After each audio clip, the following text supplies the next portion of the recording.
आज हम एक ऐसे मनोवैज्ञानिक सिद्धांत की चर्चा करेंगे जो हमारी रोज़मर्रा की ज़िंदगी पर गहरा प्रभाव डालता है। इस सिद्धांत का नाम है सीखी हुई असहायता, लर्नेड हेल्पलेसनेस। वो स्थिति है जब व्यक्ति या कोई जानवर बार बार किसी नकारात्मक, दर्दनाक या कठिन अनुभव से गुजरता है और उनमें लगातार कोशिशों के बावजूद सफलता नहीं मिलती। तो परिणाम स्वरूप भविष्य में जब समस्या के बाहर निकलने के रास्ते उपलब्ध होते हैं तब भी वे प्रयास करना छोड़ ही देते हैं, क्योंकि उन्हें भरोसा हो जाता है कि उनकी कोशिशें बेकार हैं। मित्रों, इस सिद्धांत का सबसे प्रसिद्ध उदाहरण एक शोध से मिलता है जिसमें कुछ कुत्तों को लगातार हल्का बिजली का झटका दिया गया। कई बार की असफल कोशिशों के बाद कुत्ते बचने के लिए कोशिश करना ही छोड़ देते हैं।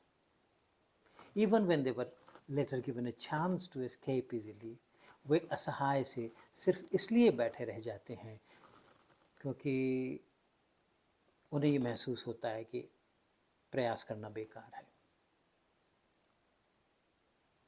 हम भी अक्सर अपने कठिन दौरों में, जीवन के कठिन दौरों में रिपीटेड फेलियर्स के कारण ये सीख लेते हैं कि बदलाव संभव नहीं है और फिर मौके मिलने पर भी कोशिश नहीं करते। सीखी हुई असहायता के लक्षणों में शामिल है आत्मविश्वास का कम होना, प्रयास या मोटिवेशन का घट जाना और धीरे धीरे जीवन के प्रति रुचि का कम हो जाना। ये स्थिति डिप्रेशन और तनाव का प्रमुख कारण बन सकती है। कई बार विद्यार्थी बार बार की असफलताओं की वजह से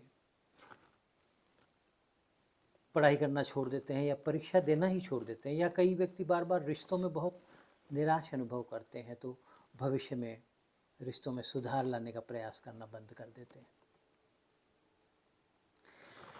इस समस्या का हल भी हमारे अंदर ही छिपा हुआ है। समाधानों में शामिल है सपोर्टिव एनवायरनमेंट, छोटी सफलताओं का अनुभव करना और सकारात्मक सोच का अभ्यास। जब तक हमारे भीतर उम्मीद जिंदा है, हम किसी भी मुश्किल स्थिति से पार पा सकते हैं।